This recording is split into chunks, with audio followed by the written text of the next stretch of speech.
Hello everyone, welcome to my channel. कैसे आप सब? आई होप आप सब ठीक होंगे। आज मैं आपके लिए रेसिपी लेकर आई हूँ जो सर्दियों के लिए बहुत ही स्पेशल है और कई लोग इसे बना के खाते होंगे।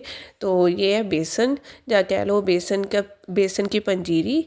तो उसे ही हमने बेसन को बना के उसमें ड्राई फ्रूट ऐड करके बर्फ़ी और लड्डू की शेप दी है। आप चाहे तो वैसे भी खा सकते हैं। ये इसलिए शेप दी गई है ताकि इजीली खाया जा सके। तो ये सर्दियों में बहुत ही वो फ़ायदेमंद होती है, जैसे सर्दी ज़ुकाम से बचा के रखती है। किसी को जोड़ों का दर्द हो, जैसे दर्द कोई भी उठे तो ये चीज़ें खानी चाहिए। इससे गर्मी भी आती है और सर्दी बहुत ही अच्छी जाती है और कई लोग इसे खाना पसंद करते हैं। हम हमेशा ही बनाते हैं।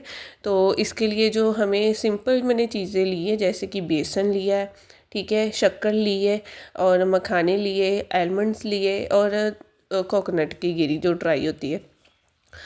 सबसे पहले हमने क्या करना है कि कढ़ाई में देसी घी, ये सारा हमने देसी घी में प्रोसेस करना है, ठीक है।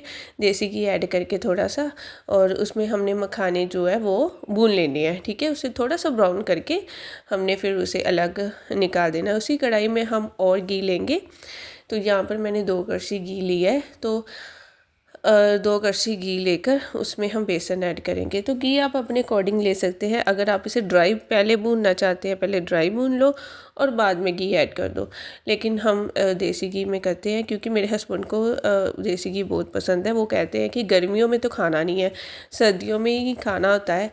तो गर्मियों में वो खाते नहीं है, सिर्फ सर्दियों में। तो वो कहते हैं जो हमने जो खजाना बनाना होता है ना ये, तो उसमें कहते हैं बस खुला घी डाल और खुले घी में बनाना है बस। तो बस वही चीज़ है, घी भर भर के डालते हैं तो बहुत टेस्ट आता है।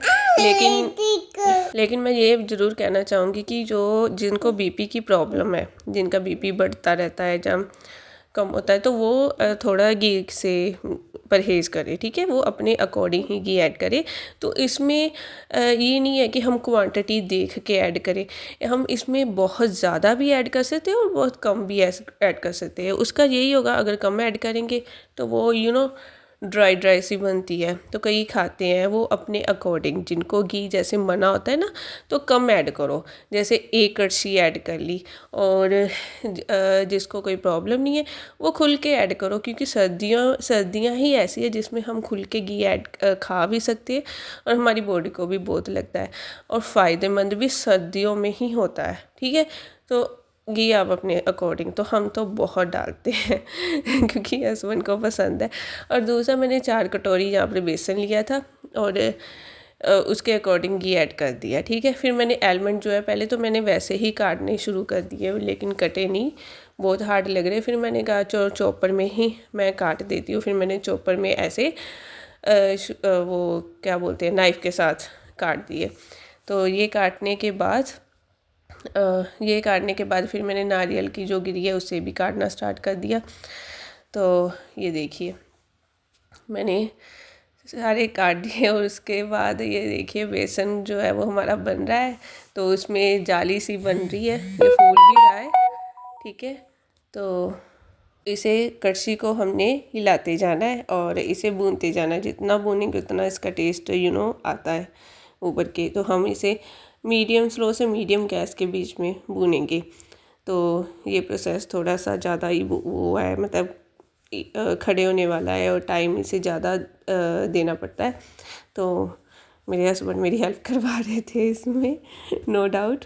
सो ये देखो, मैंने ये काट के मैंने कहा चलो मैं भी शेफ़ बन जाती हूँ तो मैंने थोड़ा सा इसे ऐसे शेफ़ की तरह किया और उसके बाद मैंने फिर इसे अलग से निकाल दिया। और जो नारियल की जो ड्राई कोकोनट होती है ना, उसे पहले मैंने वैसे काटना शुरू किया, वो कटा ही नहीं। उसके बाद मैंने कहा चलो ऐसे ही काट देते हैं। तो मैंने ऐसे धीरे धीरे से काटना शुरू किया। ये देखो ऐसे ही काट लिया मैंने। आप चाहे तो कद्दूकस कर सकते हो। और दूसरी तरफ जो बेसन है उसमें भी थोड़ा कलर आना स्टार्ट हो गया था, गोल्डन कलर, और फूलना भी इसने स्टार्ट कर दिया। बहुत ही अच्छी हल्की हल्की जो फ्रेगरेंस आती है ना, वो आनी स्टार्ट हो गई थी। और हमारे तो चारों तरफ सबको पता भी चल गया कि कुछ बन रहा है। वो पूछने लगे क्या बना रहे हो? अरे बेसन बना रहे हैं। बस यही होता है, अगर बनाना स्टार्ट करो तो जो इसकी खुशबू होती है ना, वो बस साथ वाले जो हमारे आस पड़ोस है उनके घर चली जाती है। तो उससे क्या होता है कि जब खुशबू उनके घर पे जाती है ना, फिर देना भी पड़ता है उनको बेसन। तो चलो कोई ना, उनको भी थोड़े से इसका टेस्ट करवाऊंगी। और इसे हमने ऐसे भूनते जाना है। और घी आपको कहा है ना कि आप श्रद्धा के अनुसार इसमें घी ऐड करना है आपने, ठीक है। अगर आपने ज़्यादा नहीं ऐड करना तो पहले इसे नहीं ज़्यादा ऐड करना, तो पहले ड्राई भूनो इसे बिना घी के, ठीक है। जब मुझे भून जाएगा, गोल्डन कलर आ जाएगा, उसके बाद घी ऐड करो। हमने क्या किया कि घी में ही इसे भून लिया बहुत इजीली। ये देखो पलटा चल रहा है, ठीक है। तो ये पता चल रहा है कि कितना घी इसमें ऐड हुआ है। तो ये चीज़ होती है। तो अगर कम ऐड करोगे तो उससे तो चलो, लेकिन हाँ अपने बीपी का ध्यान रख के ही ऐड करना है। जिनको मना है वो ये नहीं कि ये ज़्यादा घी में बनी है तो हमने भी ज़्यादा घी में बनानी है, तो वो अपने हिसाब से कम ज़्यादा कर सकते हैं। तो ये देखिए इसका कलर कितना अच्छा हल्का ब्राउन आ गया है, और जो घी है ऊपर तैरना स्टार्ट कर दिया उसने। तो ये पता चल रहा है कि जो ये बेसन है ना, ये हमारा बनके तैयार है, सिर्फ थोड़ी सी कसर है, ठीक है। तो इसमें से इसकी निशानी यही है, इसमें से हल्की हल्की जैसे सुगंध आनी स्टार्ट हो जाती है, और इसमें बबल्स आने स्टार्ट हो, फूलना स्टार्ट हो जाता है। दूसरी तरफ जो मैंने मखाने रोस्ट किए थे, फ्राई किए थे, ड्राई फ्राई किए थे, क्या ड्राई फ्राई नहीं किए थे, घी में रोस्ट किए थे, तो उसे हमने हाथ से ही मसल लेना है। एंड इसको ऐसे मसल के, तो मैंने थोड़े से मसले और मेरा ना हाथ में पेन स्टार्ट हो गई। मैंने कहा चलो ऐसे ही ऐड कर देते हैं, और उसके बाद हमने ये धीरे धीरे इसमें ऐड करना स्टार्ट कर दिया। तो अगर तो आप मेरे चैनल पर नए हैं तो मेरे चैनल को सब्सक्राइब कर लीजिए और बेल आइकन को प्रेस कर लीजिए, ताकि अगली जो वीडियो की नोटिफिकेशन आपको मिलती रहे। तो ये देखिए मैंने क्या किया कि उसके बाद ये सारा ड्राई फ्रूट जो भी हमने काटा था वो धीरे धीरे इसमें ऐड कर दिया। तो इसमें ऐड करने के बाद हमने गैस को बंद कर देना है, क्योंकि ये बहुत ही गर्म है। इसमें अब हम जो भी ऐड करेंगे वो फ्राई भी हो जाएगा साथ में, और साथ में हमने जो शुगर ऐड करनी है वो भी मेल्ट हो जाएगी ऐसे ही। तो हम इसमें शक्कर ऐड कर रहे हैं, देसी शक्कर ऐड करनी है। तो हम येलो वाली शक्कर भी ऐड कर सकते हैं, तो उससे ज़्यादा बेनिफिट होता है। अगर चीनी ऐड कर लेंगे ना तो वो चीज़ वो नहीं बनती, ठीक है। जो फ़ायदा हमें मिलना आता है वो चीज़ का नहीं आता। अगर हम देसी चीज़ें इसमें ऐड करेंगे ना तो ये और ज़्यादा हेल्दी हो सकती है, बन जाती है, हो क्या सकती है, बन ही जाती है हेल्दी। तो ये देखिए मैंने ना 4 कटोरी बेसन लिया था, तो मैंने पहले 2 कटोरी वही कटोरी के साथ मैंने शक्कर ऐड की, ठीक है। पहले 2 कटोरी ऐड की, तो चेक करने के बाद मेरे हस्बैंड को लगा कि नहीं शक्कर कम है, तो मैंने फिर क्या किया कि 1 कटोरी और शक्कर ऐड कर दी। तो आपने ऐसे शक्कर भी अपने अकॉर्डिंग मीठा इसका एडजस्ट कर सकते हो। इसका ये नहीं है कि इसकी क्वांटिटी फिक्स है कि इतना ऐड किया उसके बाद नहीं, आप पहले कम ऐड करो। कम का क्या होता है कि उसका सोल्यूशन है, हम टेस्ट करके अगर कम लग रहा है हम और ऐड कर सकते हैं, ठीक है। तो ये बनानी बहुत ही इजी होती है, और इसका फ़ायदा ये है कि ये हम अपने अकॉर्डिंग इसमें घी कम ज़्यादा कर सकते हैं, शक्कर कम ज़्यादा कर सकते हैं। जिनको थोड़ा सा लाइट मीठा पसंद है तो वो 2 कटोरी ही ऐड करें, और जिनको थोड़ा सा होता है कि थोड़ा मीठा भी बने तो वो 3 कटोरी। तो ये क्या है कि ये हेल्दी चीज़ है, हमने शुगर ऐड नहीं की, तो ये ऐड कर सकते हैं। तो मैंने 3 कटोरी ऐड करके, और उसके बाद ये देखिए मैंने बाद में जब चेक किया ना 2 कटोरी ऐड करने के बाद कम था, मैंने फिर ऐड कर दिया। तो इसे अच्छे से फिर मिक्स कर लिया, और मिक्स करने के बाद अगर आप इसे ऐसे खाएंगे ना तो ये ऐसे भी टेस्ट लगती है कि कई लोग क्या करते हैं ऐसे ही थोड़ी थोड़ी लेके उसे फिर जब खानी है हल्का सा गरम करके तवे पे गरम करके खाते रहते हैं।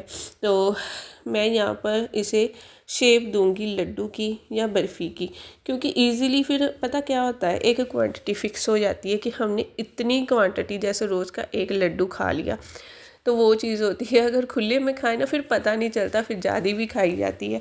वैसे ये चीज़ें खाने में तो बहुत ही अच्छी है, बहुत सही है बॉडी के लिए भी और हेल्थ के लिए भी, लेकिन अगर इसकी भी क्वांटिटी हम ध्यान ना दें, जैसे बिना क्वांटिटी के बिना किसी बस खाई जाए तो वो चीज़ भी गलत है, ठीक है। तो इसकी भी ना थोड़ा सा हमें लिमिट सेट करनी होती है। जैसे अगर 1 कटोरी खा रहे हो, ठीक है, उतनी ही, ये नहीं बस सुबह खाई शाम को खाई तो वो ज़्यादा गर्म हो जाती है, क्योंकि हमने इसमें गर्म चीज़ें ऐड की होती है। तो फ़िलहाल मैंने तो इतनी ऐड नहीं की, क्योंकि अभी इतनी ठंड पड़ नहीं रही। ठीक है, जब ठंड पड़ेगी उसमें हम काजू और भी गूंदे ऐड कर सकते हैं। तो ये बच्चों ने भी खाना था, तो मैंने उस हिसाब से ही इसमें ऐड किया कि ज़्यादा गर्म ना हो जाए। तो ये मैंने फिर ऐसे पहले तो प्लेट में सेट करने के लिए रख दिया और दूसरी तरफ लड्डू बनाने स्टार्ट कर दिए। तो ये देखिए, जब ठंडा होगा ना थोड़ा सा फिर लड्डू बनाने, ऐसे नहीं तो हाथ जल सकता है। ठीक है, जब थोड़ा सा ठंडा हुआ तो हमने डिनर वगैरह कर लिया था, उसके बाद ये ठंडा हो गया, उसके बाद मैंने ये लड्डू बनाने स्टार्ट किए।